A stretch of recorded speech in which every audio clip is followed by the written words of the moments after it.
What's going on, guys? Dvzl from Team Stand and Draw here, bringing you guys another card analysis.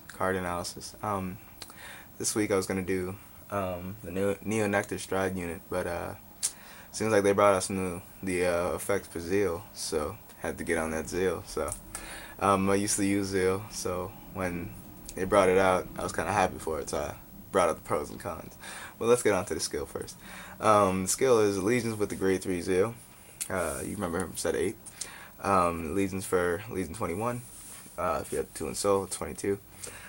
His Legion skill is Counterblast 1. Every time a card goes into the damage zone, you pay the cost, and you minus your opponent, well, any unit on your opponent's field for minus 1,000 for each unit that's on your field, so potentially minus 7k. His second skill, which doesn't have to be in Legion, is if he gets a hit, if it hits Vanguard, and the opponent's power was 8,000 or less, then you get to soul charge and unflip it damage.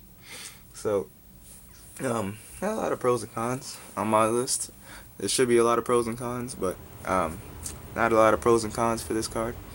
Everybody thought it was going to be a cross rod, just putting it out there, but it's a Legion. So, could be something to think about. But pro number 1, I said it allows for damage and flipping in Zeal. So back in set 8, let's go back in time, when they first brought out Zeal. Zeal was pretty good, but you know, you can only use it. The skill was more of a like a last turn type of thing, or like a final turn type of thing, where you minus the power and see if you can get the win. And if you didn't, you kind of were asked out. And now we have damage and flipping now. So his skill damage and flips. And you can also put in the grade 1 for Metalborgs, which came out in set 16 E version, which is Metalborg Unbot. His skill isn't restricted to Metalborgs. It's actually only restricted to Legion. So you couldn't use it in a previous Zeal deck, but now you can use it in a Zeal deck. So it allows for damage and flipping, which, since Counterblast 2 is kind of heavy for Zeal skill, and Counterblast 1 in the long run will be pretty heavy if you're trying to do it. If you're trying to minus your opponent's power multiple times, in the long run it can get pretty heavy. So if you can unflip the damage, it'll be pretty good. My second and last pro is the power minus in Zeal is being improved with this card's skill and the cards coming out with it. The power minus really only came from the ride chain and the break ride if you played it, Original Savior. Which that was only the Vanguard doing that. So now you have, again, this is only a Vanguard skill, but we're getting more support to improve on the power minus.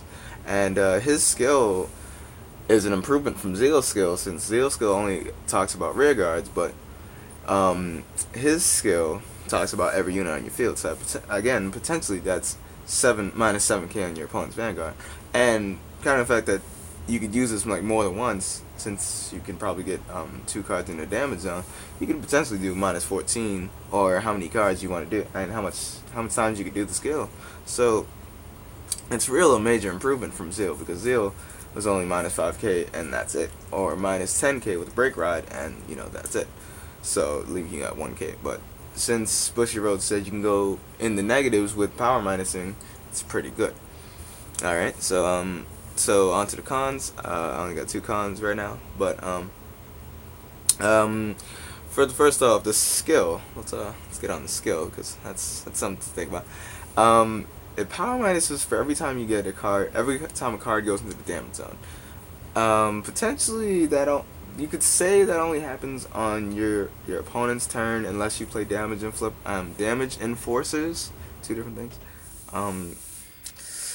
It's kind of questionable, but in my opinion, the skill is pretty good. But every time a card goes into damage zone, it seems like more of an angel feather type of thing. So doing that, I'm not too sure what Bushiroad was thinking there.